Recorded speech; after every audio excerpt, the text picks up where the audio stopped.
ஹே WhatsApp guys, Stranger things. நம்ம அதில் விதவிதமான மான்ஸ்டர்ஸை பார்த்துருப்போம். இதெல்லாம் எப்படா இருட்டி சமாளிக்க போறாங்க அப்படின்னு நம்மளுக்கே பயம் கலந்த ஒரு கியூரியாசிட்டி கன்ஃபார்ம் இருந்திருக்கும். அந்த வகையில் ஸ்ட்ரேஞ்சர் திங்ஸ்ல காமிக்கப்பட்ட வித்தியாசமான மான்ஸ்டர்ஸ் நம்ம இந்த வீடியோல பார்க்க போறோம் கைஸ். எக்கச்சக்கமான மான்ஸ்டர்ஸ் அவங்க காமிச்சிருக்காங்க. எல்லாத்தையும் நம்ம இந்த வீடியோல பார்க்க போறோம். ஃபர்ஸ்ட், இந்த எல்லா மான்ஸ்டர்ஸுமே எங்கிருந்து வருது அப்படின்னு கேட்டீங்கன்னா, டைமென்ஷன் எக்ஸ் அப்படின்னு ஒரு டைமென்ஷன் இருக்கு. அதாவது நம்ம பூமியை வந்து ஸ்ட்ரேஞ்சர் யூனிவர்ஸ்ல ரைட் சைடு அப் அப்படின்னு சொல்லுவாங்க. நம்ம யூனிவர்ஸுக்கும் இன்னொரு அப்படியே பேரலல் டைமென்ஷன் இருக்கு. அது பேர் தான் வந்து டைமென்ஷன் எக்ஸ். அதுக்கும் நம்ம யூனிவர்ஸுக்கும் இடைப்பட்ட கேப்ல இருக்கிறது தான் அப்சைட் டவுனு. ஸோ அந்த டைமென்ஷன் எக்ஸ்ல வாழ்ற உயிரினங்கள் தான் இந்த எல்லா விதமான கிரீச்சர்ஸுமே. ஸோ நம்மளுக்கு எப்படி இந்த பூமி வந்து நம்மளுக்கு ஹேபிட்டபிளா இருக்கும், நம்மளோட ஹெல்த்துக்கு அண்ட் நம்ம ஆக்சிஜன் எல்லாத்துக்குமே ஏற்புடையதாக இருக்கும், அதே மாதிரி இந்த மோஸ்ட் அதுக்குமே அங்கேயுமே ஏற்புடையதாக இருக்கும். ஸோ அது வாழ்ற ஒரு தகுதியான டைமென்ஷன் தான் டைமென்ஷன் எக்ஸ். அதுல மோஸ்ட்மே ஆர்ஜென்ட் ஆயிருக்கும். ஸோ நம்ம ஒரு நாள் வந்து நம்ம 11 இருக்காங்களே, அவங்க வந்து ஒரு ரஷ்யன் ஸ்பையை உளவு பார்க்க போக அப்போ இந்த டெமோகானை பார்த்து அதோட மென்டலி நம்ம லெவலால் மென்டலி மைண்ட் கான்டாக்ட் வைக்க முடியும். ஸோ மென்டலி அவங்க வந்து மைண்ட் கான்டாக்ட் வச்சு டெமோகான் நம்மளுக்கு ஒரு கேட்வே ஓப்பன் பண்ணியிருப்பாங்க. ஸோ அது மூலியமா ஒரு கேட்வே ஓப்பன் ஆகி தான் இந்த எல்லா மான்ஸ்டர்ஸுமே நம்மளோட பூமிக்கு வரவு காமிக்கப்பட்டிருக்கும் ரைட் சைடு அப்புக்கு. ஸோ இப்படியா வந்து எல்லா மான்ஸ்டரும் நம்ம பூமிக்கு வரமே காமிக்கப்பட்டிருக்கும். அதில் எல்லாத்துக்குமே பரிச்சயமான ஒரு மான்ஸ்டர் தான் டெமோகார்கன். நம்ம ஸ்ட்ரேஞ்சர் திங்ஸ்ல ஃபர்ஸ்ட் பார்த்த மான்ஸ்டரே டெமோகார்கன் தான். உயரமா, மனுஷன் மாதிரியே, ஃபேஸ்லாம் கொடூரமா, பெட்டல்ஸ் மாதிரி ஒரு பூவோட பெட்டல் மாதிரி அப்படி விரிஞ்சு ஃபுல்லா பற்களா கொடூரமா விகாரமா காமிக்கப்பட்டிருக்கும். உடம்பே ஃபுல்லா ஸ்லைமியா இருக்கு, வலுவலுன்னு இருக்கு, பார்த்துருப்பீங்க. பிடிச்சலாம் வந்து நிப்பாட்டவே முடியாது. அண்ட் கை நகங்கள் எல்லாமே கூர்மையா பயங்கர கொடூரமா காமிக்கப்பட்டிருக்கும் கைஸ். பர்ஃபெக்ட் வேலைக்காரன், சொன்ன வேலையை செஞ்சு முடிக்கிற ஒரு பர்ஃபெக்ட் வேலைக்காரன் தான் இந்த வந்து டெமோகார்கன். மாஸ்டர் என்ன சொல்றாங்களோ அதை தட்டாம கேட்டு அதுக்கு என்ன சொல்றாங்களோ அப்படி செய்யறது தான் டெமோகார்கனோட வேலையே. ஸோ டெமோகார்கன் வந்து நம்ம நான்சி என்ன சொல்லியிருப்பாங்கன்னா, இதை வந்து ப்ரெடிக்டே பண்ண முடியாது உங்களால. சரி, எல்லா பேட்டருமே இப்போ லைனா இருக்கட்டும், பூனியா இருக்கட்டும், எல்லாமே பேட்டர்ஸ் தான். சரி, அதையும் உங்களால ப்ரெடிக்ட் பண்ண முடியும். இதான் பண்ணும்போது உங்களுக்கு தெரியும். பட் உங்களால டெமோகார்கனை ப்ரெடிக்டே பண்ண முடியாது அப்படின்னு நான்சியை விஷயம் பண்ணியிருப்பாங்க. இதுக்கு வந்து பிளட் அட்ராக்ட் ஆகும் கைஸ். ஸோ நீங்கள் சப்போஸ் பிளட் வச்சு அடிப்பட்டீங்க அப்படின்னா பிளட்டுக்கு இது நோக்கி வரும் அண்ட் சவுண்டுமே அட்ராக்ட் ஆகும் அப்படின்னு மென்ஷன் பண்ணியிருப்பாங்க. ஏதாச்சும் பிரச்சனைனா உடனே வந்து டெம்பரவரி போர்ட்டல்ஸ் இதெல்லாம் உருவாக்க முடியும், கிரியேட் பண்ணி எஸ்கேப் ஆகிடும். அதால் அப்சைட் டவுனுக்கும் நான் பூமிக்கு ஈஸியாக போயிட்டு வர முடியும் கைஸ். ஈஸியாக போயிட்டு வர முடியும். அதெல்லாம் ஈஸியாக டைமென்ஷன் போர்ட்ஸ் ஓப்பன் பண்ணி அதை தப்பிச்சு போக முடியும். அது மட்டும் இல்லாமல் நீங்கள் பார்த்துருப்பீங்க, நம்மளே படிச்சிருப்போம், ஒரு டைமென்ஷன் போர்ட்டில் உருவாக்க நம்மளுக்கு உடம்புல அதிகமான எனர்ஜி தேவைப்படும். ஸோ டெமோகார்கன் ஒரு இன்னொரு டைமென்ஷனுக்கு வருதுன்னா அது உடம்புல அதிகமான ஹை அமௌண்ட் ஆஃப் எனர்ஜி இருக்கும் அப்படின்னு சொல்லியிருப்பாங்க. ஸோ டெமோகார்கன் உடம்புல பயங்கர எனர்ஜி இருக்கும். அதனால் வரும்போது எல்லா விதமான எலக்ட்ரிசிட்டியுமே ஃபிளிக்கர் ஆகும், அப்படியே வந்து ஆஃப் ஆகி ஏறி. அது காரணம் வந்து டெமோகார்கன் எக்கச்சக்கமான எனர்ஜியை யூஸ் பண்ணி வந்து அது போர்ட்லேயே ஓப்பன் பண்ணுது. அதனால வந்து அது உடம்பு ஃபுல்லாகவே பயங்கர எனர்ஜி இருக்கும். அதனால ஈஸியாக வந்து நெருப்பு தூக்கி போட்டால் அது பயங்கரமாக எரிய ஆரம்பிக்கும். பிகாஸ் உடம்பு ஃபுல்லாகவே எனர்ஜி அப்படியே ஃப்ளோ ஆகிட்டு இருக்கும். ஆனால் இதுக்குமே வந்து இந்த ரீஜெனரேட்டிவ் ஹீலிங் ஃபேக்டர் இருக்கு, கம்மியாக இருக்குது, அவ்வளோதான் கிடையாது. ஸோ உங்களை சப்போஸ் எரிச்சிங்களா, இல்லை வந்து நீங்கள் குத்துனாலோ இல்லை நீங்கள் ஷூட் பண்ணாலோ இதெல்லாம் கொஞ்சத்துக்கு அடிபட்டு இருக்கும். அந்த சீக்கிரமே ஹீல் ஆகும். ஸோ அது கொஞ்சம் கொஞ்சமாக ஹீல் ஆகும். ஸோ நீ ஃபுல்லாக கொல்ல முடியாது, சப்போஸ் தலையை விட்டு கொள்ளலாம். ஆனால் இது கொஞ்சம் கொஞ்சமாக ஹீல் ஆக இப்படி இதுக்கு இருக்கு கைஸ். அண்ட் இது வந்து சோலோவாக ஹண்ட் பண்ணோம், எனக்கு கூட்டமாக ஹண்ட் பண்ணோம். பட் மேக்ஸிமம் நீங்கள் பார்த்துருப்பீங்க இது சோலோவாக தான் வந்து ஹண்ட் பண்ணுற காமிக்கப்பட்டிருப்பாங்க. அண்ட் எல்லா டெமோகார்கனுமே ஹை மைண்ட் அப்படின்னு ஒரு விஷயத்தோட கனெக்டாக இருக்கும். பார்த்துருப்பீங்க, வில்லா இருக்கட்டும், வெப்னா இருக்கட்டும், அதை யூஸ் பண்ணி நம்ம டெமோகார்கன் உங்களை கண்ட்ரோலே பண்ணுறாங்க.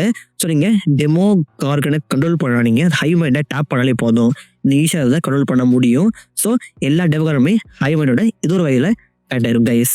அண்ட் இதோட வீக்னஸ் அப்படின்னு பார்த்தீங்கன்னா கன்ஃபார்ம் எல்லாமே ஹேட் ஆகும். நான் பண்ணுற நார்மலான புல்லட்டாக இருக்கட்டும், நார்மலான அந்த எல்லா விதமான எல்லாமே டெமோகார்கனை பயங்கரமாக வந்து டேமேஜ் பண்ணணும். நீங்கள் வந்து கத்திரை குத்தா சரி, அண்ட் நீங்கள் புல்லட்டாக ஷூட் பண்ணால் சரி, இது பயங்கரமாக ஹர்ட் ஆகும். பட் ரொம்ப இதுக்கு ஹர்ட் ஆகும் அப்படின்னு கேட்டிங்கன்னா ஃபயர் தான். நெருப்பு வச்சு வந்து பயங்கரமாக ஹர்ட் பண்ணலாம். ஸோ டெமோகார்கன் வந்து நெருப்புக்கு பயங்கர வீக்னஸ் கைஸ். அடுத்து டெமோடாக்ஸ் ஆர்டி அட்ரனா சொல்லுவாங்க. இது வந்து ஒரு ஃப்ரெஞ்சு வேர்டு தான். ஆக்சுவலி பார்த்துருப்பீங்க, நம்ம ஜஸ்டினோட ஃபேவரட்டான ஒரு பெட் டாட். நீங்கள் பார்த்துட்டு டெமோடாகாக இருக்கும். வில்லு வந்து சீசன் 1 வந்து எப்படி கஷ்டப்பட்டு அப்சைடோட தப்பிச்சு வந்தக்கப்புறம் அவர் வந்து வீட்டில் ஒரு வயிற்று கலக்குது அப்படின்னு பார்த்தா அவர் வாயிலிருந்து ஒரு புழு மாதிரி வந்திருக்கும். நீங்கள் பார்த்துருப்பீங்க, சீசன் 1 எண்டிங்கில் காமிக்கப்பட்டிருக்கும். ஆக்சுவலி ஃபர்ஸ்ட் வரும்போது ஒரு லார்வா ஸ்டேஜில் காமிக்கப்பட்டிருக்கும், குட்டியாக புழு மாதிரி தான் இருக்கும். அதுக்கப்புறம் லைட்டாக பள்ளி மாதிரி மாறும். அந்த பள்ளிக்கே கால் வரை காமிக்கப்பட்டிருக்கும், பெருசாக வால்லாம் வரும். ஸோ குட்டி லார்வாலேருந்து ஒரு ரெப்டைல் மாதிரி வளர காமிக்கப்பட்டிருக்கும். அண்ட் கடைசியில் ஒரு பெரிய டாக் மாதிரியே மாறி இருக்கும். இதுக்குமே சேம் பவர்ஸ் கைஸ். நம்ம டெமோகார்க் என்ன இருக்கும் அது எல்லாமே அப்படி இதுக்கும் காமிக்கப்பட்டிருக்கும். அண்ட் டெமோகார்க் செம்ம ஃபாஸ்ட். டெமோகார்க்னு ஃபாஸ்ட் தான், பட் டெமோகார்க் செம்ம ஃபாஸ்ட்டாக காமிக்கப்பட்டிருக்கும். டெமோகார்க் ஒரு இடத்த வந்து கிழிச்சு அப்படி கையில் கிழிச்சு போர்ட்டல்ஸ் ஓப்பன் பண்ணும். ஆனால் டெமோ டாக் என்ன பண்ணோம்னா ஒரு குழி மாதிரி தோண்டினால போர்ட்டல்ஸ் ஓப்பன் பண்ணி எஸ்கேப் ஆக முடியும் கைஸ். பயங்கரமாக இது வந்து ஹை கரண்ட்டாக இருக்கும் பார்த்துருப்பீங்க. அண்ட் நம்ம ஜஸ்டினோட ஃபேவரட்டான ஒரு இதை வந்து டாட் தான் காமிக்கப்பட்டிருக்கும். அது வந்து நல்ல டெமோட காமிக்கப்பட்டிருக்கும். ஸோ நம்ம ஜஸ்டின் வளர்த்த டாட் வந்து ரொம்ப நல்ல டெமோ டாக் தான். பட் இதை தாண்டி எக்கச்சக்கமான டெமோ டாக் காமிக்கப்பட்டிருக்கும். ஸோ டெமோ டாக் வந்து கூட்டமாக தான் எப்பயுமே இருக்கும். நாமளாம் வந்து தனியாக இருக்காது, வாய்ப்பு கம்மி தான். பட் எப்பயுமே கூட்டமாக தான் காமிக்கப்பட்டிருக்கும். கூட்டமாக தான் வேட்டையும் ஆட செய்யும் கைஸ். ஸோ எனக்குமே இது ஃபேவரட் தான். பிகாஸ் நம்ம ஜஸ்டினோட ஒரு ஃபேவரட் டாட் தான். அது நிறைய ஹெல்ப்பும் பண்ணியிருக்கோம். ஸோ எனக்குமே இது ஃபேவரட் கைஸ். அடுத்து டெமோ பேட்ஸ். இதுவுமே டைமென்ஷன் எக்ஸ் தான் காமிக்கப்பட்டிருக்கும். வந்திருக்கும் வெட்னா மூலியமா நம்ம பூமிக்கு காமிக்கப்பட்டிருக்கும். இது பார்க்க எக்ஸ்ட்ரா நம்ம நார்மல் பேட் இருக்குல்ல, டே டு டே லைஃப்ல பார்க்குற நார்மல் பேட்டுமே தான் காமிக்கப்பட்டிருக்கும். அண்ட் இதுக்கு வந்து கண் தெரியாது. நம்ம டெமோகார்க்கு மாதிரி இதுக்குமே கண்ணு தெரியாது. அண்ட் இதுவுமே சவுண்டுக்கு பயங்கரமா அட்ராக்ட் ஆகும். பார்க்க வந்து பேட்டுமே இருக்கும். அந்த பேட்டி வந்து வால்லாம் காமிக்கப்பட்டிருக்கும். டென்டிகல்ஸாக இதுக்கு வால்லாம் இருக்கும். அதை வச்சு உட்காந்து நெரிச்சு உங்களை கொல்லவும் பார்க்கும். இது பயங்கர விஷயம் கைஸ். எப்பயும் கூட்டமாக தான் இருக்கும், தனியாக இருக்க வாய்ப்பே கிடையாது. எப்பயும் கூட்டமாக தான் இருக்கும். நான் பார்த்துச்சே உங்களை சுத்தமாக விடாது, உங்களை கடிச்சு வந்து கொதிரிடும். அண்ட் இதோட ஆர்டிஸ்ட படி இதோட பற்கள் இருக்குல்ல, அது சும்மா கூர்மையாக இருக்குமா. ஈவன் ஃபேப்ரிக் லெதர் அதை கூட இதால் பிரிச்சு மைய முடியும், பார்க்க முடியும் அப்படின்னு ரைட்டர்ஸே கன்ஃபார்ம் பண்ணியிருக்காங்க. ஸோ இது வந்து ஹியூமன் பாடி கிடச்சா நீங்கள் காலி. ஹியூமன்ஸ் பாடி போய் பிச்சு போட முடியாதால ஸோ நம்ம எடி மனுஷன் இதை கொண்டிருக்கோம். அந்த அளவுக்கு பயங்கர பர்ஃபாலிட்டிஸ் இருக்குது. இது கண்ணு தெரியாது. அண்ட் ஃப்ரால் பிளாக் தான் இதுக்கு வரவே காமிக்கப்பட்டிருக்கும். இதுவுமே டெமோகார்க்குமே ஒரு நார்மல் எக்ஸசைஸ். ஸோ அடுத்து வந்து ஸ்பைடர் மான்ஸ்டர். மைண்ட் ஃபிளேயர் அதால் டேரக்டாக இந்த பூமிக்கு வர முடியாது, ரைட் சைடு அப்புக்கு வர முடியாதுன்னு ஒரு விதமான மான்ஸ்டர் அனுப்பியிருக்கோம். இது ஒரு மான்ஸ்டரே கிடையாது, இது ஒரு வெசில் தான். அதாவது ஹியூமன்ஸோட போன்ஸு ஃப்ளெஷ்ஷால் உருவாக்கப்பட்ட ஒரு வெசில் மட்டும் தான் கைஸ். இதால் ஹியூமன்ஸை பெட்டாவாக்க முடியும். பெட்டு மீன்ஸ் இதால் எல்லா ஹியூமன்ஸுமே மைண்டோட கண்ட்ரோல் பண்ணி அவங்களுக்கு வேலை செய்கிற மாதிரி பண்ண முடியும். இதால் எல்லா பவருமே மைண்ட்ஸ்லேயோட பவர் தான். பட் இதால் சைட் பவர் இதாலுமே யூஸ் பண்ண முடியும் அப்படின்னு காமிக்கப்பட்டிருக்கும். இது வந்து மைண்ட் ஃப்ளேயோட ஒரு வெசில் மட்டும்தான், ஜஸ்ட் கூடு மட்டும்தான். இந்த மைண்ட் ஃப்ளேயருக்கும் இதுக்கும் இருக்கிற கனெக்ஷனை துண்டிக்கப்பட்டா இது வெறும் கூடாயிடும், அப்படி உடஞ்சி போயிடும். இதுக்கு வந்து உயிரே இருக்காது. ஸோ மைண்ட் ஃப்ளேயருக்கும் இதுக்கும் கடைசி இருக்கிறதே வந்து ஒரு மான்ஸ்டராக காமிக்கப்பட்டிருக்கும். அதே வந்து போச்சுன்னா அப்படியே கூடாமாயிடும் கைஸ். இது உடம்பு ஃபுல்லாகவே ஸ்லைமியாக ஃப்ரெஷ் தான் இருக்கும். வெறும் போன்ஸு ஃப்ரெஷ்ஷால் உருவாக்கப்பட்ட ஒரு மான்ஸ்டர் தான். இதில் எல்லா விதமான ஹியூமன்ஸ் பெட் பண்ணி அவங்களே இதில் கன்சியூம் பண்ண முடியும். அவங்களே சாப்பிட்டு அவங்கள வந்து இந்த பாடியில ஒரு பாட்டாக மாற்றிடும். இதெல்லாம் சாப்பிட்டு வளர்ந்துட்டே இருக்க முடியும் கைஸ். எவ்வளோ சாப்பிட அந்த அளவுக்கு இது வளர்ந்துட்டே இருக்கும். பார்த்துருப்பீங்க எக்ஸாக்டாக இது வந்து மைண்ட் ஃப்ளேயரோட மினியேச்சர் விஷயமா காமிக்கப்பட்டிருக்கும். ஸோ இப்படி பார்க்க குட்டியாக காமிக்கப்பட்டிருக்கும். மைண்ட் ஃப்ளேயரோட ஒரு குட்டியாக விஷயமா காமிக்கப்பட்டிருக்கும். அந்த உடம்பு ஃபுல்லாகவே ஸ்லைமியாக இருக்கும். ஸோ இதுக்குமே கூர்மையான பற்களும் அப்புறம் டென்டபிள்ஸும் இருக்கிற மாதிரி காமிக்கப்பட்டிருக்கும். இதுவே ஒரு பயங்கர மாஸ்டர் தான். இதுக்கெல்லாம் ஃபேன்ஸ் வச்ச பேர் வந்து மீட் ஃப்ளேயர். மைண்ட் ஃப்ளேயர் இதுக்கு மீட் ஃப்ளேயர். அடுத்து the final boss mind flayer or shadow monster. எல்லாத்துக்குமே கிங் தான். அதாவது டெமோகார்க் அண்ட் டெமோ டாக். இப்போ பார்த்து நம்ம மீட் ஃப்ளேயர் அண்ட் நம்ம டெமோ பேட் எல்லாத்தையுமே கண்ட்ரோல் பண்ணுற நம்ம மிகப்பெரிய கேரக்டர்னா மைண்ட் ஃப்ளேயர் தான். இது வந்து டைமென்ஷன் எக்ஸ் அப்படி சொல்லப்படுற ஒரு இடத்துல இருக்க காமிக்கப்பட்டிருக்கும். அங்கே தான் பொறுத்தான்னு தெரியல, பட் அங்கே தான் காமிக்கப்பட்டிருக்கும். இதோட சைஸ்மே செம்ம லெஜெண்டிக்காக பெருசாக காமிக்கப்பட்டிருக்கும். ஃபுல்லாக ஜஸ்ட் பார்ட்டிக்கல் தான். வெறுமே டைனி ஷேடோ சில்வரி பாண்டியில் உருவாக்கப்பட்ட ஒரு கிரீச்சர் மட்டும்தான். இதுக்கு ஒரு உருவம் கிடையாது. இது என்டிட்டி மாதிரி தான் கைஸ். ஃபுல்லாகவே ஜஸ்ட் பார்ட்டிக்கல் உடம்பு ஃபுல்லாகவே அப்படி குப்பை மாதிரி தான் இருக்கும். பார்க்க பயங்கரமாக அதுக்கு தோன்ற உருவத்தை எடுக்க முடியும் கைஸ். பார்க்க ஸ்பைடர்மே காமிக்கப்பட்டோம். நம்மளுக்கு இதால் என்ன வேணால் உருவத்துக்கு மாற முடியும்னு அந்த விஷயம் பண்ணியிருப்பாங்க. அண்ட் இதை நம்ம ஹென்ரியை விக்னாவாக மாற்றுறதுக்கும் இதான் காரணம்.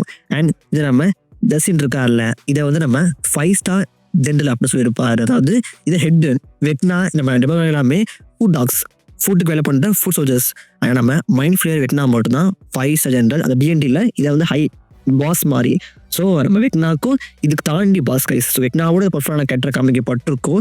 வெக்னாவை மாத்திரம் இதான் அந்த அளவுக்கு பர்ஃபெக்டான என்டிட்டி. இதை பற்றி பெருசாக ஒரு விஷயம் கிடையாது. எங்கேயுமே ஆரிஜின் அது எப்படி உருவாச்சு அப்படின்னு அவன் எங்கேயுமே பெருசாக விஷயம் பண்ணல. ப்ராபப்ளி ஸ்ட்ரேஞ்ச் திங்ஸ் சீசன் 5 வந்து இதுக்கு பாசிபிள் எக்ஸ்பிளனேஷன் கொடுக்க படலாம் கைஸ். இப்போதைக்கு இதுக்கு பெருசாக ஆரிஜின் கிடையாது. இப்போ இது வந்து ஒரு அன்னோட காமிக்கப்பட்டிருக்கு. அப்புறம் வைன்ஸ் அல்லது டெண்டரல்ஸ் பார்த்துருப்பீங்க. அப் சைடு ஃபுல்லாவே ஒரு மாதிரி கொடிமையா இருக்கும்ல, இது வந்து உயிர் வாழ்ற கொடி தான். ரைட்டஸா படியே வந்து ஒரு வளர கொடியான். இது பிளான்ட் மாதிரி வளரும், பாம்பு மாதிரி ஆக்ட் ஆகுமா. ஸோ இது எப்படி என்ன சொல்றது, பிளான்ட் மாதிரி வளரவும் செய்யுமா, அண்ட் பாம்பு உங்களுக்கு கழுத்து நெரிக்கிறது, உங்களை வந்து அட்டாக் பண்ணுறது பண்ணும். இதுவுமே ஹைவ் மைண்ட் மூலியமா தான் கண்ட்ரோல் ஆயிருக்கும். ஸோ நீங்க வந்து அதை டேப் பண்ணி உங்களால இதையுமே கண்ட்ரோல் பண்ண முடியும். இது ஃபுல்லாவே அப்சைட் ஃபுல்லாவே கொடி மாதிரி வந்து ஃபுல்லாவே சூழ்ந்திருக்கும். பார்த்துருப்பீங்க எங்கெல்லாம் வந்து போடல் சுருவாங்க, அதில் வந்து இந்த கொடி வந்து வளர ஆரம்பிக்கும். இது ஒரு பிளான்ட் மாதிரி வச்ச செடி மாதிரி இருந்தால் இதில் ஈஸியாக வளரவும் முடியும், அண்ட் மாஸ்டர் சொல்றதால சொல்லி கேட்டு இதெல்லாம் பண்ணவும் முடியும். இதுக்குமே வந்து ஃபேர் தான் வீக்னஸ். அண்ட் வெக்னாவை நீங்கள் மாஸ்டரா ஏற்றுக்கலாம், பட் அவர் என்ன ஃபுல் மாஸ்டரா மாறல. இப்போ மாறிட்டாரு, சிறுஃபைல மாட்டாரு, பட் நீங்கள் மாஸ்டர் எடுத்துக்க முடியாது. Still you have a humanity and our power இருக்குல்ல, ஸோ அவர் மைண்ட் இருக்குல்ல, ஸோ அஃப்லாம் மாஸ்டர் எடுத்துக்க முடியாது. ஆனால் இதான் வந்து காமிக்கப்பட்ட மாஸ்டர்ஸ். நீங்கள் சொல்லுங்கள், நீங்கள் எந்த மாஸ்டரை பார்த்து நீங்கள் தாத்தரிக்க ஓடுவீங்க? மறக்காம கமெண்ட் பண்ணுங்க, நான் தெரிஞ்சுக்கிறேன். நான் உங்களை ஒரு இன்ட்ரெஸ்டிங் வீடியோவில் பார்க்குறேன். அண்டில் பாய்.